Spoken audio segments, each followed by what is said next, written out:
Hello again, friends. Welcome back. You might notice things look a little bit different, and you might ask yourself why that is.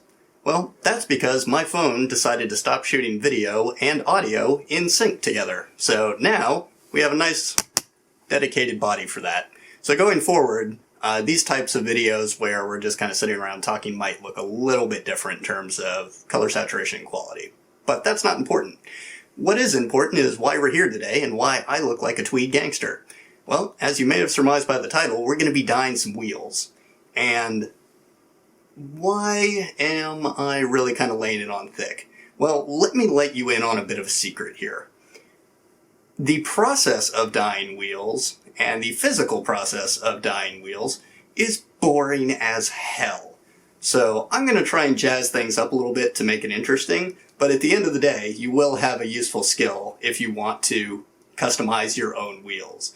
And specifically, we're going to be using the Torqueboards 110mm wheels for this example, which were provided at cost by Torqueboards for this project. So shout out to them. Check them out down in the link in the description. So without further ado, let's move over to the health and safety department. If you'll follow me next door.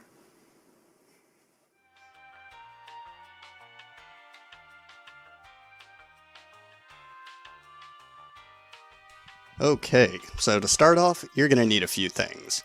First off, obviously your wheels. Preferably a lighter colored or white wheel. Transparent is also good for this. You would not want to use a solid colored dark wheel like a brown or a black wheel. Generally, the lighter colors like blues or orange or reds will take fairly well to this, but in this case, we're starting with a good stock here with nice semi-transparent, so that should take to the color well. And then next up, you're going to want a pan, either your own or one you've nicked from a loved one or close friend who doesn't know what you're about to do with it. And what you're about to do with this is boil water in it. Nothing else. And then next up, you're going to want the Rit Dyemore type dye. In this case, obviously, I've gotten purple. You can get this fairly cheap. It's like $4 or $5, and I actually got this on Amazon, and I'll include a link down to where you can also find this stuff on there as well. And then finally, one of these guys. Focus. Basically just your all-purpose bucket, and preferably one that you know can take heat, because we're about to dump boiling water into it. So this one happens to be just an oil drip pan that I got from O'Reilly, but yeah, just find a bucket. Alright, let's head outside. Hi folks, welcome back. Remember that really boring part I talked about? Well, we're at that point in the video. So you might want to pause here and familiarize yourself with the above steps.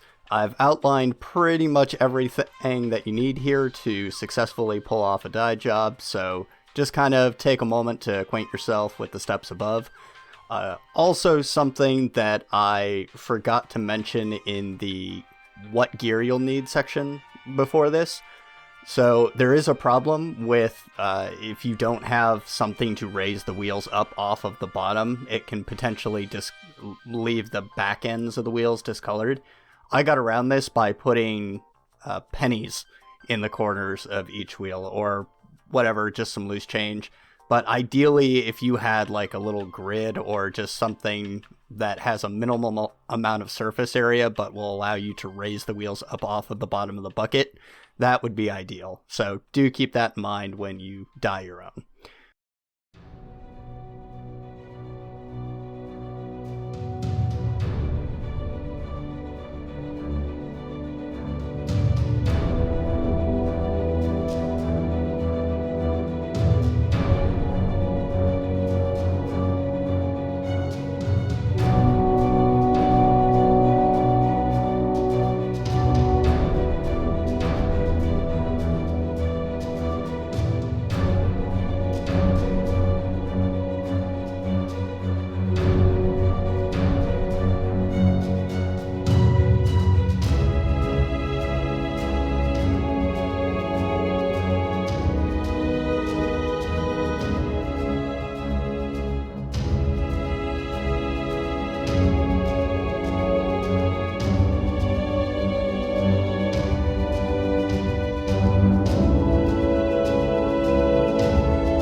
3, 2.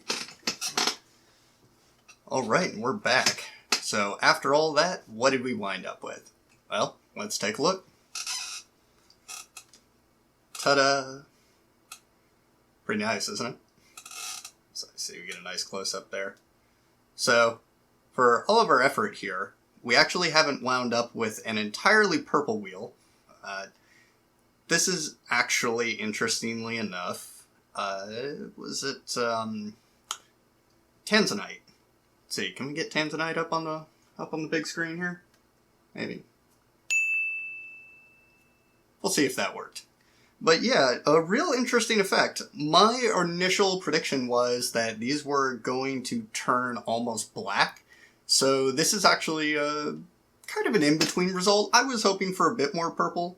Like, I don't know if the camera picks it up at all. You can kind of see on the inner rim there, it's a little bit more purple than on the outside. And you can see where the cores got, at least where the dye had settled, it seemed like they got a lot more even. Unfortunately, on the back here, you can kind of see it's a little splotchy, but not bad. So, would I recommend trying this out yourself? Oh, heck yeah. Are the ice blue wheels the best wheels to do this with? If you're looking for a darker color, I would say yeah. I don't know how that light blue is really going to interact with some other shades, like if you use like yellow or maybe like a red. Like I said, ideally you want something like a white or like a transparent wheel, and I know there's not a lot of variety out there. But for the results I got, it looks fairly nice and this is fairly unique, and if you want to replicate this for yourself, now you have the recipe. And again, I used about 2/3 of the bottle of that dye on this.